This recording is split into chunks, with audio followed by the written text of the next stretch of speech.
So you wake up in the middle of the night with your heart racing. What could that be?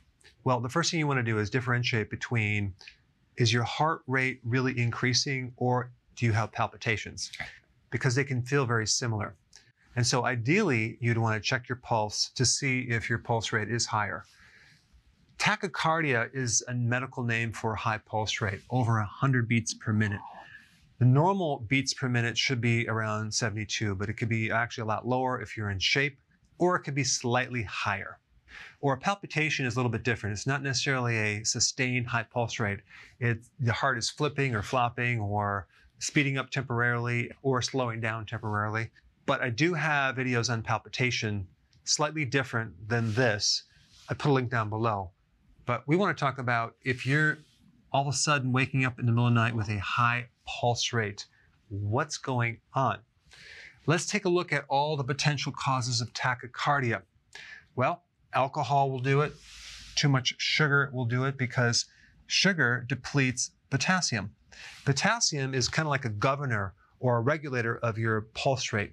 And so without potassium, you don't have the brakes in the car, so it's all accelerator. So the pulse rate will go up. In fact, I remember right before I got married, we were living in San Diego, and we were going around trying to find the best wedding cake. And so we were going to different places sampling wedding cakes. And then we ended up at an Italian restaurant and had pizza and pasta and wine.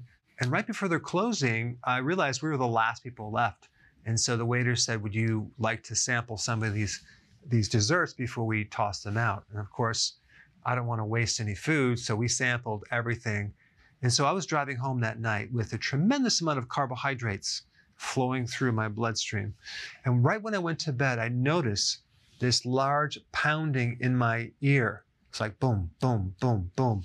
My pulse rate was not only accelerated, but it was loud. What was happening in my blood was all this sugar was depleting the potassium that I had. And so there's nothing left to keep the pulse rate under control. So too much sugar will deplete potassium and your pulse rate will go up and you will not be able to sleep. Also, just having low potassium in general can increase the pulse rate. Low magnesium can increase the pulse rate. And if you are B1 deficient, which by the way is very, very common, your pulse rate will be a little bit too high. So you'd want to take some nutritional yeast to get that B1 and your pulse rate should come down.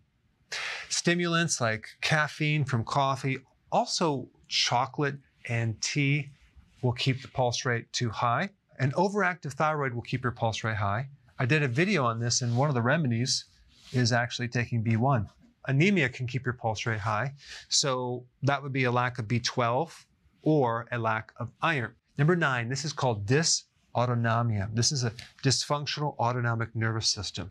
And the autonomic nervous system controls the pulse rate, your heart rate, and a lot of other things.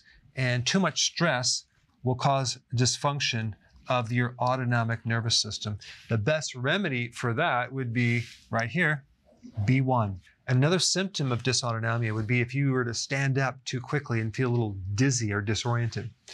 All right, number 10, excessive amount of exercise. This happened to me when I worked out twice in a given day, and I just got my pulse rate up too high, and it just did not come down too well.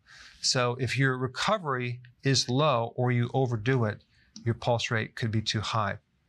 Being too acid. Here's another example.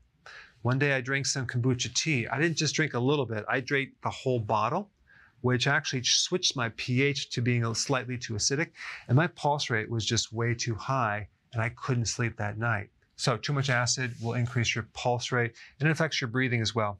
All right, number 12, if your blood sugars are too high or too low, your pulse rate can go too high. And so if you have any of these, obviously it's pretty self-explanatory what you need to do. There are some other things you can do if you catch yourself in the middle of the night with your pulse rate high and you need to go back to sleep. This is what I would recommend. There's a simple breathing exercise where you just control your breathing in and out very slowly at a count of 4 to 5 seconds in and 4 to 5 seconds out. And so as you're controlling your breath slowly in and slowly out, that will actually start to affect your autonomic nervous system and your pulse rate should come down. So it's something that you can do to help you control the heart. All right, number 2, celery. Maybe you need to get out of bed and just consume some celery. Celery has all sorts of great, wonderful things, phytonutrients, certain types of minerals that are really calming to the nervous system, as well as the blood pressure. And I think the number 1 cause of a higher pulse rate, especially something that's waking you up out of bed, would be that your carbs are just too high. So you want to go low carb, and you want to go no sugar. Now, when you initially get on a ketogenic plan, you may find your pulse rate goes up when you're in this transition phase for about 3 days. But if you just take potassium and a good electrolyte powder, and you take vitamin B1 through nutritional yeast, that should pretty much prevent that from happening. So stress can actually raise your pulse rate. So during the day, you want to do long walks to keep the stress off your body as much as possible. I do walking every single day. I think yesterday I walked for an hour. It's very therapeutic. Get in nature and just do the walks. That's very good for the heart. And the last thing is to avoid EMF. I will be doing more videos on this, but these are certain frequencies or energies that emanate from your cell phone, electrical wires. So if you're sleeping and your cell phone or iPad is right next to you, right by your head, or you have a lot of electrical devices plugged in, unplug them before you go to bed. Put your cell phone on airplane mode, and you're going to find that you'll have less EMF. What you have to realize is that these frequencies have a serious influence over your own frequencies. You have a lot of electrical things going on in the heart and different fields of energy. And so you want to keep these to a minimum. All right, guys, there you have it. Now you know exactly what to do. Hey, before you go, if you're benefiting from any of my content, I would love to hear about your success story. Please share it in the link down below.